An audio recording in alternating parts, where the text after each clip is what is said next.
할렐루야. 오늘도 주 앞에 나오신 여러분들을 축복합니다. 우리 온라인으로 예배하시는 분도 오늘따라 좀 많은 것 같아요. 우리 현장에서도 하나님의 은혜가 넘치기를 소원합니다. 크신 하나님의 사랑과 은혜가 여러분들에게 임하기를 축복합니다. 전쟁 소식, 재난 소식으로 마음이 흉흉한 이때에 평강의 하나님으로 마음의 평화가 가득하기를 기원합니다. 오늘 하나님의 말씀 제목 같이 함께 따라해 볼까요? 동기, 과정, 결과의 상관관계. 오늘 말씀 제목이 좀 딱딱해요. 동기, 과정, 결과의 상관관계라는 제목으로 하나님의 말씀 함께 살펴보겠습니다. 지난 8월이죠. 2024년 8월 5일 우리 한참 올림픽 중이었는데요. 28년 만에 배드민턴 단식 올림픽 금메달을 차지한 안세영 선수가 그 금메달 영광의 순간에 어려운 고백을 했습니다. 제가 말씀을 준비하면서 기사를 찾아봤는데요. 인터뷰의 내용을 그대로 여러분께 따서 말씀드리면 이렇게 고백했어요. 드디어 끝났네요. 이제 7년 동안 참아왔던 그런 분노, 서름, 그 환호 이런 게 다 섞여 있었고, 또 대화를 이어가는 가운데 오진이 났던 순간부터 저는 계속해서 참아서 경기를 하고 있었는데 이제 작년 말에 다시 한번 검진을 해보니까 이제 좀 많이 안 좋더라고요. 제가 부상을 겪는 상황과 그런 순간에 협회에 너무 많은 실망을 해서 그 순간을 잊을 수가 없거든요. 저에게는 자유라는 이름으로 많은 방임을 하고 있는 것 같고 국가대표로 계속해서 해나가고 싶지만 협회에서 어떻게 해주실는지 저도 잘 모르겠고요. 대표팀을 나간다고 해서 올림픽을 못 뛰게 되는 건 조금 선수에게 야박하지 않나. 이 안세영 선수가 금메달의 순간에 협회를 향한 작심 비판을 했죠. 그리고 그 결과 협회가 국가적인 비난을 받고 그리고 그 문화체육부에 또 여러 가지로 조사를 받고 또 그 불똥이 축구협회까지 뛰어서 축구협회의 협회장은 사퇴하라고 감독도 그만두라는 이런 비난. 그래도 지난주에 요르단과의 축구 경기를 2대0으로 이겨서 조금 약간 그 원성이 잦아든 것 같기도 하기는 합니다. 열심히 준비해서 올림픽에서 금메달을 땄으면 그 영광을 그냥 충분히 누리고 그러고 지나갈 만 했는데 그 목적을 달성한 그 자리에서 안세영 선수는 또 다른 그 배드민턴 협회가 가지고 있는 문제점들을 해결하기 위한 어려운 영광의 자리를 다시 한번 고통의 도전의 자리로 바꾸어낸 그런 시간이 아니었는가 그런 생각을 해봅니다. 체전에 나와서 눈물을 흘리면서 인터뷰하는 것을 제가 또 보기도 했는데 그렇게 생각하면 인생은 무엇인가 출발하고 또 목표를 이루고 또 그 목표의 지점이 또 다른 하나의 동기가 돼서 또 다른 걸음을 향하여서 나아가게 되는 그런 과정의 연속이지 않은가 그런 생각을 하게 되어집니다.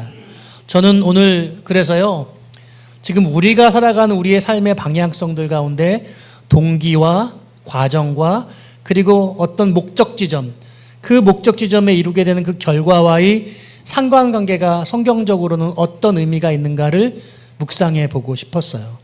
사실 이 말씀의 제목을 도출하게 된 건 이 주제를 가지고 말씀을 전하고 싶었던 것이 아니라 말씀을 곱씹고 묵상을 하다 보니 이 동기, 과정, 결과의 연관관계를 여러분과 함께 나누어야겠다는 생각을 한 것이죠. 우리가 선한 동기를 가지고 어떤 일들을 시행하다가도 때로는 그 좋은 의도가 나쁜 결과로 끝이 날 때도 있고 또 동기는 그렇게 좋지 않았음에도 불구하고 어떤 일의 결과가 아름답고 좋다 보니 그 동기마저도 아름답게 이렇게 좀 치장되어지는 그렇게 생각되어지는 경향도 있는 것 같습니다. 그러니까 오늘 우리가 살아가는 인생의 모습 속에서는 동기와 그리고 그것을 진행되는 과정과 그 결과가 항상 일치하지는 않는 것 같다는 생각을 했어요.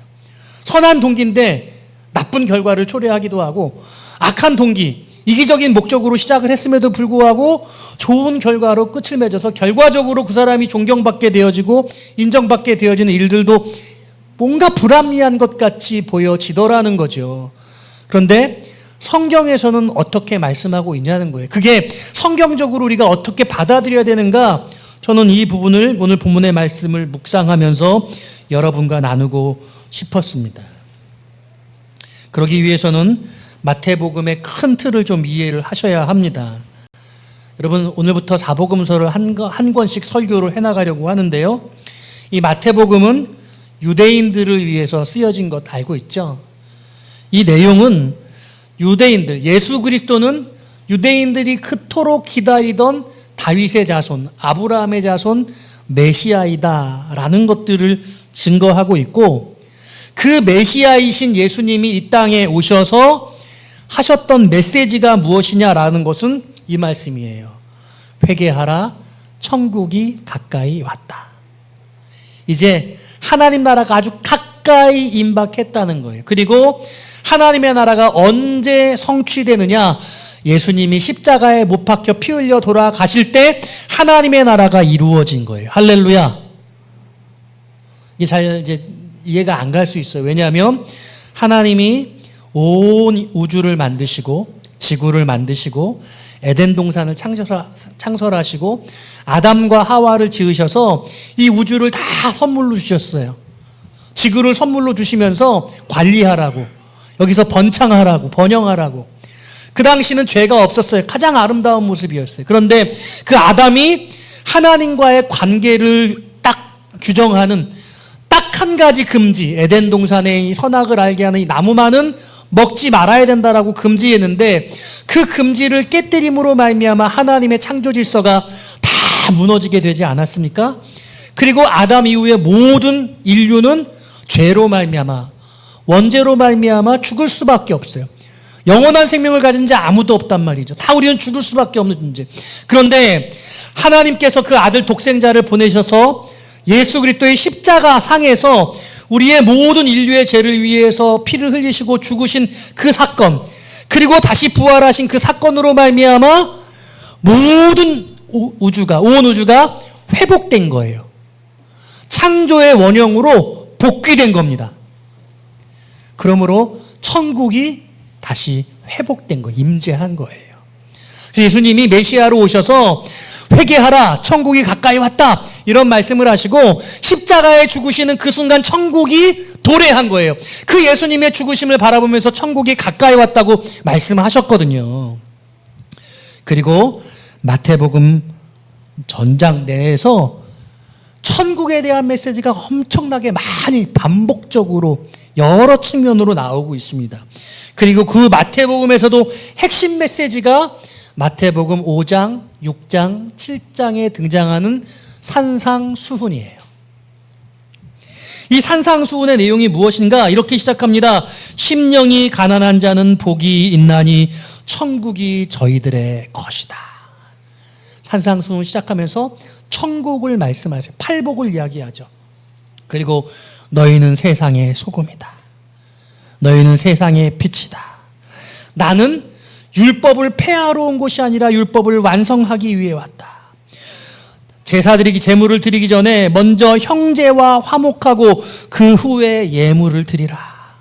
맹세하지 말아라. 오른편 뺨을 때리면 치면 왼편도 돌려대라. 원수를 사랑하고 너희를 박해하는 자를 위하여 기도하라. 하늘에 계신 너희 아버지의 온전하심 같이 너희도 온전하라. 사람에게 보이려고 의를 행하지 않도록 주의하라. 너의 구제함을 은밀하게 하라. 기도할 때는 골방에 들어가 문을 닫고 은밀한 중에 계시는 내 아버지께 기도하라. 그리고 너희는 이렇게 기도하라. 주기도문을 가르쳐 주셨죠. 하늘에 계신 우리 아버지요. 그리고 주기도문이 끝난 바로 그 직후 이렇게 말씀하십니다. 너희가 사람의 잘못을 용서하지 아니하면 너희 아버지께서도 너희 잘못을 용서하지 아니하시리라. 주기 때문에 핵심 내용은 예수 그리스도의 십자가의 보혈로 우리가 용서받은 것처럼 용서함을 받아야 되는 것, 그리고 용서하는 것이라고 말씀하고 있는 거예요. 너는 금식 때에 머리에 기름을 바르고 얼굴을 씻으라. 다른 사람 보는 것 같지 않게 하라는 것이죠. 너희를 위하여 보물을 땅에 쌓아두지 말라. 목숨을 위하여 무엇을 먹을까, 무엇을 마실까, 몸을 위하여 무엇을 입을까 염려하지 말라. 그런즉 너희는 먼저 그의 나라와 그의 의를 구하라. 그리하면 이 모든 것을 너희에게 더하시리라. 그러므로 내일 일을 위하여 염려하지 말라. 비판하지 말라. 먼저 내 눈 속에서 들보를 빼놔라. 구하라. 구하는 이마다 받을 것이요 찾는 이는 찾아낼 것이요 두드리는 이에게 열릴 것이니라. 남에게 대접을 받고자 하는 대로 남을 대접하라. 좁은 문으로 들어가라. 제가 산상수훈의 5장, 6장, 7장의 말씀을 핵심적인 부분만 간추려서 여러분께 들려드렸어요. 제가 이 오늘 본문의 말씀을 묵상하고 말씀을 준비하면서 산상수훈을 10번 이상 읽어봤거든요. 그런데 산상수훈을 암송해야 되겠다는 생각을 했어요. 너무 말씀이 주옥 같아요. 여러분 인생이 어려울 때 산상수훈의 말씀을 읽으세요. 그러면 여러분들의 영혼이 다시 깨끗해질 수 있을 줄로 믿습니다. 어떤 분들은 이 말씀은 지킬 수 없는 말씀이라고 하시기도 해요. 너무나 숭고하고 너무나 인생들의 모습과는 달라서 어떻게 이렇게 사느냐, 이건 지키라고 하신 말씀이 아니야. 어떤 성경학자는 이렇게 얘기하기도 했어요. 그런데 저는 그렇게 여기지 않습니다. 우리는 이 말씀을 붙들고 살아야 가야 되는 거예요. 이 산상수훈의 주제를 저는 한 줄로 이렇게 말합니다. 먼저 그 나라와 그 의를 구하라. 이게 산상수훈의 주제, 그리고 마태복음의 주제이기도 합니다. 그리고 먼저 그 나라와 그 의를 구하는 삶을 살고 있는지 아닌지는 열매로 알게 된다. 이렇게 말씀하고 있어요. 여러분 오늘 본문 말씀에 열매로 한다는 말씀이 2번 등장하거든요. 16절이에요. 먼저 15절에서 거짓 선지자들을 삼가라, 조심하라는 거예요. 거짓 선지자들을 조심하라. 그러면서 16절에서 그들의 열매로 그들을 알지니, 열매를 보면 그들이 거짓 선지자인지 참 선지자인지 알 수 있다. 그리고 20절에 한 번 더 등장해요. 이러므로 그들의 열매로 그들을 알리라. 결과를 보면 다 알게 된다는 겁니다. 저는 오늘 이 본문의 말씀을 가지고 3가지로 여러분과 함께 은혜를 나누고 싶어요. 첫 번째로 따라합시다. 진짜와 가짜를 잘 구분하자. 진짜와 가짜를 여러분 잘 구분할 줄 아세요? 여러분 그 명품 좋아하시잖아요? 명품과 짝퉁을 구분할 수 있는 눈이 있으세요? 저는 명품이 뭔지도 모르기 때문에 그냥 명품이라고 하면은 요즘 애들은 뭐라고 말해요? 짭이라고 하죠. 짭. 이렇게 3줄 있는 거 쫙 있으면 당연히 아디다스인 줄 알았는데 요즘은 뭐 그렇지 않은 게 많다고 그래요. 다이아몬드와 가짜 다이아몬드 여러분 구별할 줄 아세요? 우린 잘 몰라요. 근데 좀 반짝반짝거리면 진짜 같죠. 여러분 인생에서 뭔가 멋져 보이고 뭔가 대단해 보이고 훌륭해 보이고 성공한 것 같아 보이고 행복해 보이는 것 같고 그게 진짜인지 가짜인지 여러분 알 수 있겠어요? 여러분들이 뭔가 바라고 기대하는 그런 삶의 그 모습, 여러분들이 바라는 그 모습이 진짜인지 가짜인지 구별할 수 있으세요? 오늘 본문에서는 거짓 선지자들을 조심하래요. 진짜인지 가짜인지 구별하기 어렵대요. 요즘 말로 치면 진짜 목사인지 가짜 목사인지 구별하기가 어렵대요. 그 구별할 수 있는 기준을 오늘 예수님이 3가지로 말씀하셨어요. 22절 말씀 같이 한번 읽어볼게요. 다 같이 읽어볼까요? 시작. 그날에 많은 사람이 나더러 이르되 주여 주여 우리가 주의 이름으로 선지자 노릇하며 주의 이름으로 귀신을 쫓아내며 주의 이름으로 많은 권능을 행하지 아니하였나이까 하리니. 자 보세요. 예수님이 뭐라고 말하냐면 많은 사람들이 많은 선지자들이 주여 주여 한대요. 그러면서 행하는 3가지. 선지자 노릇한대요. 목사 노릇한대요. 두 번째로 귀신을 쫓아낸대요. 여러분, 귀신 쫓아내는 게 보통 능력이 아니잖아요. 엄청난 능력이에요. 와, 그런 거 여러분 보시면 여러분 깜짝 놀랄 거예요. 대단한 거예요. 여러분, 주의 이름으로 많은 권능을 행한대요. 그런데 이런 사람들을 향해서 예수님이 뭐라고 말하냐면 23절에 내가 도무지 너희를 알지 못하겠다. 니들 누구냐? 이 불법을 행하는 자들아. 이들을 향해서 불법을 행하는 자들이래요. 선지자 노릇하는 것, 귀신을 내어 쫓는 것, 대단한 권능을 행하는 것. 종교적으로는 그렇죠. 세속적으로, 세상적으로는 여러분 돈 많이 벌어가지고 부자가 되는 것, 높은 명예의 자리에 올라가는 것, 사회적으로 CEO가 되고 유명해지는 것, 연예인이 되는 것, 여러분 그런 것 성공하고 대단해 보이는데 그게 짭일 수도 있다는 거예요. 예수님은 뭐라고 말씀하세요? 그거 나는 몰라. 그건 진짜가 아니야. 이렇게 말하고 있는 거죠. 여러분께 소설 이야기를 하나 들려드릴까 해요. 제가 설교 시간에 이런 얘기 잘 안 하는데 모파상이라고 하는 작가가 여러분 뭐 지난 주간에 우리 노벨 문학상도 받았으니까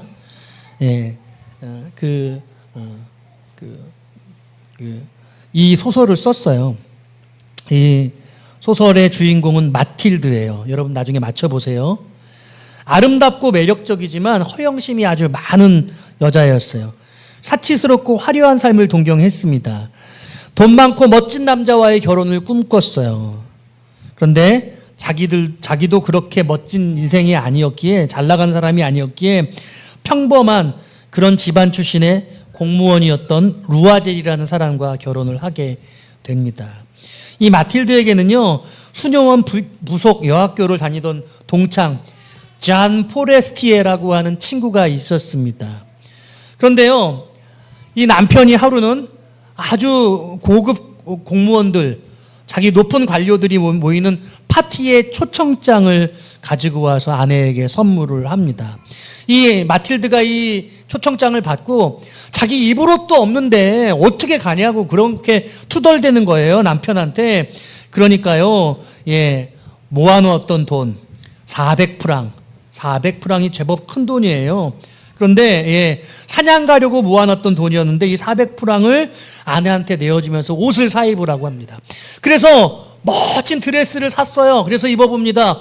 그런데 그 멋진 드레스에 아름답게 자기를 더 치장시켜줄 이런 보석류가 없는 거죠. 그 장신구가 없는 거예요. 그때 남편이 말합니다. 당신의 친구 포레스티에가 있으니까 그 포레스티에에 가서 그 장신구를 빌리라는 거죠. 그래서 친구에게 가서 목걸이를 하나 빌려 옵니다. 다이아몬드 목걸이.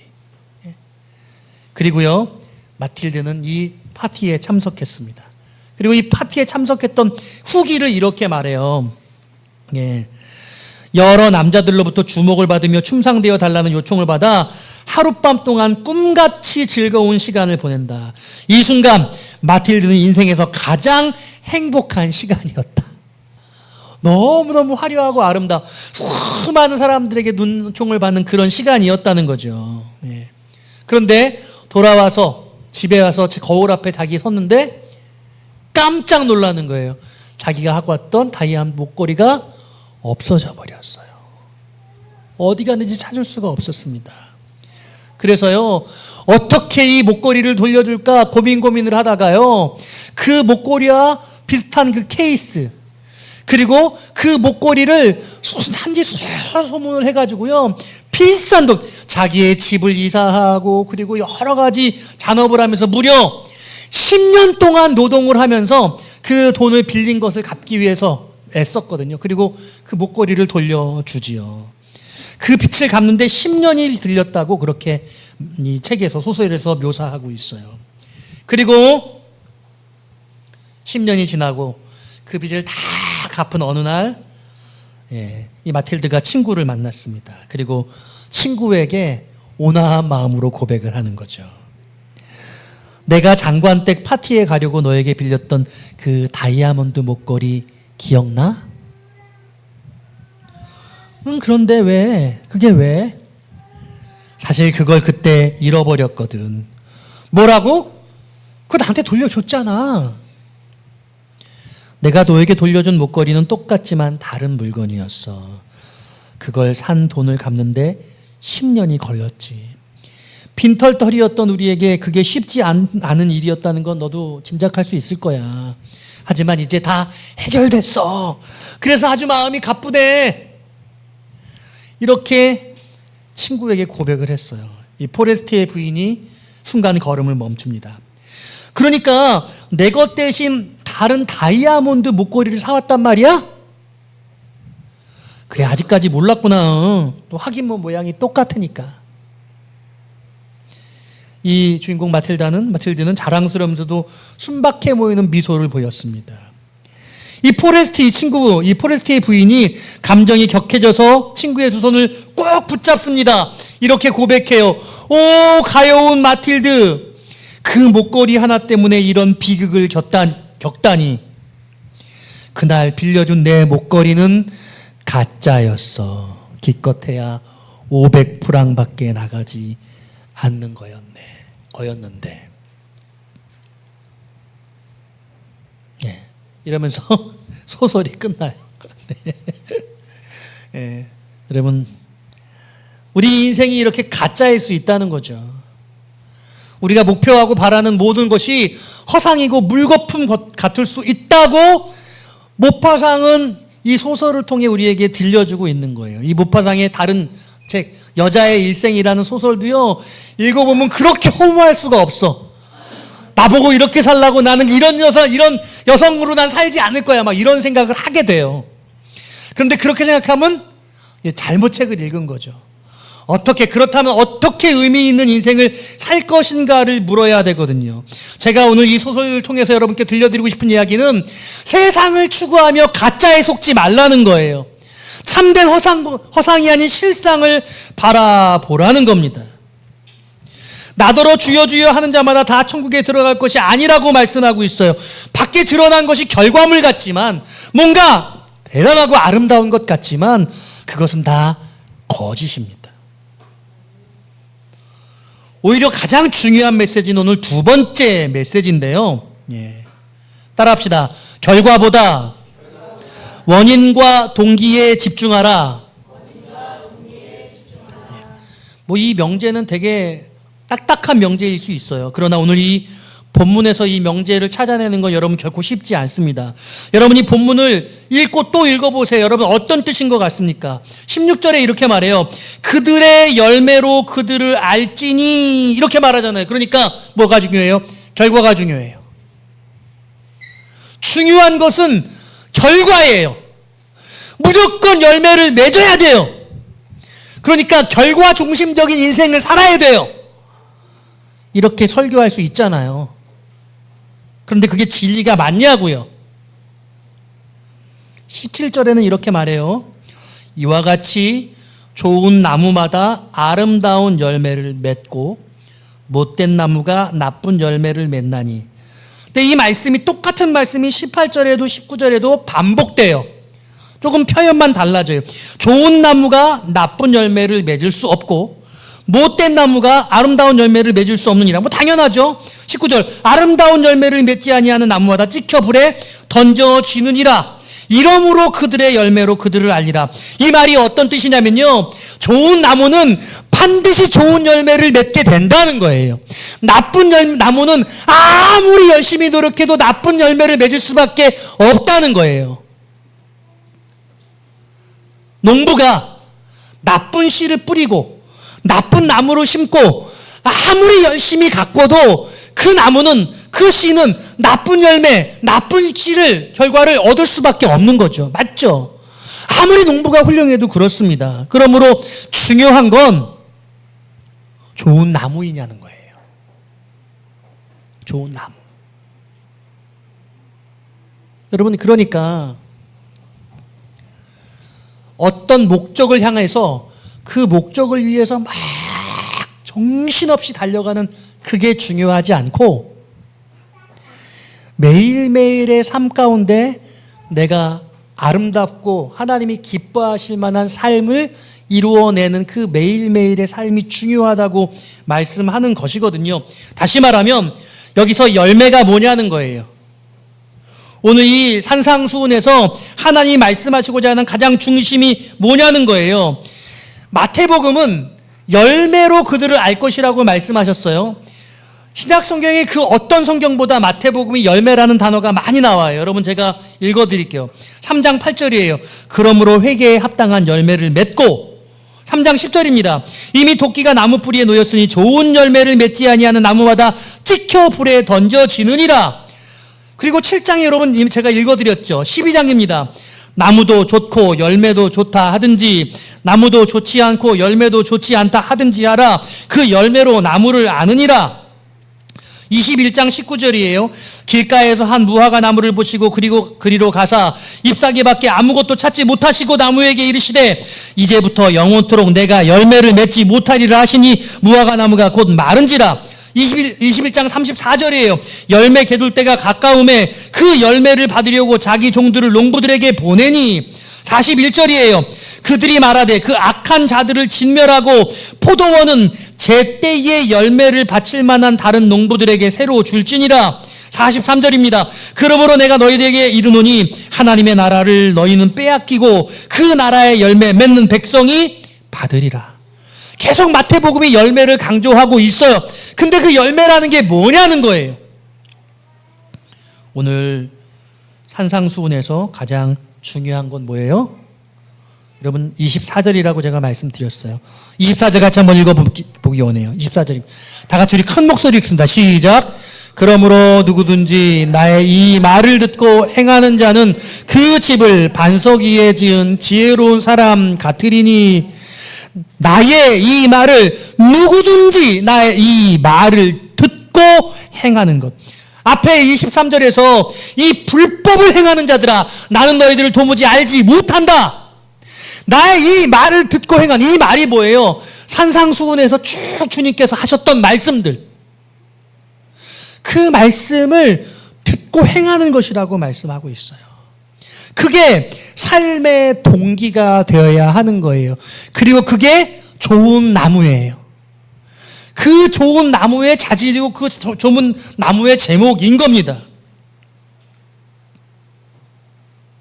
그러므로 저는 여러분께 오늘 결과에 집중하지 말고 여러분들의 거룩한 동기를 지속하는 힘을 길러내라고 말씀드리고 싶습니다. 따라합시다. 동기를 지속할 힘이 필요하다. 동기를 지속할 수 있는 힘이 필요한 거예요. 제가 뭐라고 말씀드렸어요? 하나님의 말씀이 여러분들의 삶의 동기가 되면 좋겠습니다. 여러분 동기부여가 참 중요해요. 그런데 어떻게 그 동기를 유지하느냐가 더 중요해요.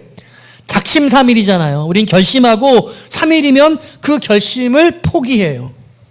그래서 3일 만에 또 결심하면 된다 이런 말이 있는데요.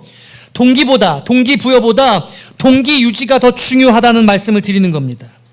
성공이든 성장이든 모든 결과는 실행에서 나오는 거예요. 실행하지 않으면 아무리 의욕이 충만해도 열정이 넘쳐도 결과가 없습니다. 실행은 그리고 단 한 번의 행동이 아니고 지속하고 꾸준히 유지되는 겁니다. 행동은 지속되어야 하면 그것이 결과로 나올 수 있기 때문에 그래요. 대개의 경우 마음이 먼저 움직여야 행동이 나온다고 생각합니다. 사실 맞기는 해요. 그런데 행동을 하다 보면 마음이 뒤따르는 경우도 있습니다. 동의하세요? 보통은 슬퍼서 눈물을 흘리지만 눈물이 흐르니 슬퍼지는 경우도 있죠. 알 수 없는 눈물이 흐르고 그게 슬픔의 이유라는 것을 깨닫게 되기도 하죠. 화가 나서 싸우기도 하지만 싸우다 보니 더 화가 나는 경우도 있습니다. 그러니까 마음이 행동을 불러일으키기도 하지만 행동이 마음을 불러일으키기도 하는 겁니다. 그래서 여러분 제가 물어봐요. 마음을 다스리기가 어렵습니까? 행동을 다스리기가 어렵습니까? 마음 다스리기가 어려워요. 마음은 내 마음인데 내 마음대로 안 돼요. 그런데 행동은 여러분들이 결정하고 실행할 수 있는 거예요. 마음이라는 것이 뜻대로 움직여지지 않습니다. 그런데 억지로 마음을 바꿀 수는 없어도 억지로 행해 볼 수는, 행동할 수는 있다는 거예요. 마음 통제가 잘 안 된다면 먼저 행동을 해보는 것도 방법이 될 수 있다는 거예요. 밥맛이 없는데 건강을 위해서 밥을 먹는 습관을 가지는 것이죠. 건강이 안 좋으니 무엇인가 운동을 하는데 그 운동이 매일매일이 중요하다는 것입니다. 통제하기 어려운 마음을 움직이려 하기보다는 바로 행동으로 그것을 옮기고 훈련해서 그 마음까지 바꿔낼 수 있다는 거예요. 여러분 오늘 예배 드리는데요. 매일같이 주일날 예배를 드리는 분은 이게 하나도 안 어려워요. 근데 어떤 사람이 어려워요? 오늘 교회를 갈까 말까를 망설이는 게 어렵잖아요. 항상 할까 말까를 고민할 때 그게 잘 어렵다랍니다. 동기를 꾸준히 유지하는 것은 꾸준한 행동, 루틴을 만드는 것을 통해 가장 가능할 수 있습니다. 그래서 행동의 반복적인 연습이 필요하다는 겁니다. 제가 오늘 무슨 말씀을 드리는 거예요? 이 말을 듣고 행하는 자가 반석 위에 집을 지은 자라는 거예요. 하나님의 말씀대로 살려는 행동, 그것이 좋은 나무의 가장 중요한 본질이라고 말씀하고 있습니다. 사랑하는 여러분, 말씀을 정리해 볼게요. 오늘 인생에 보이는 허상과 실상을 잘 구분해 주십시오. 진짜와 가짜를 잘 구별할 수 있어야 돼요. 우리가 보는 것, 우리는 명품인지 짭인지를 잘 구별하지 못하는 것처럼 세상에 멋져 보이는 것들을 우리의 마음이 현혹되기 십상이나 그것은 대부분이 가짜일 가능성이 높다는 것을 여러분 인식하시기를 바라요. 드러난 것으로 무엇인가 대단한 결과를 얻었다고 생각하지 마시기를 바랍니다. 결과를 보기보다 내가 어떠한 원인과 동기에 집중하고 있는가를 여러분 찾으시고, 그리고 그 동기를 지속하는 실행이 나에게, 그와 같은 행동이 나에게 있는가, 그것을 훈련하는 것이 중요하다는 것이에요. 그러므로 저는 오늘 동기와 과정과 결과의 상관관계는 여러분 이것은 변함이 없어요. 동기가 좋으면 그 과정을 이끌어 갈 수 있어야 하고, 그리고 그 과정은 반드시 좋은 결과를 맺는 거예요.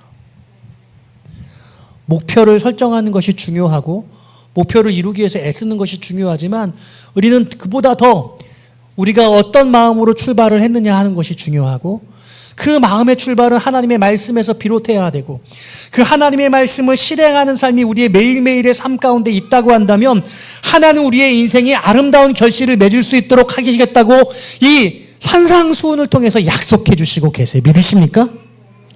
예배라는 것이 한 번의 예배가 아니라 우리가 매일의 삶을 예배로 드릴 수 있어야 되고, 하나님의 말씀이 그냥 이론이 아니라 매일의 내 삶 가운데 실천사항이 될 수 있도록 하는 그와 같은 삶이 아름다운 결실을 맺게 해준다고 약속하시고 계시는 거예요.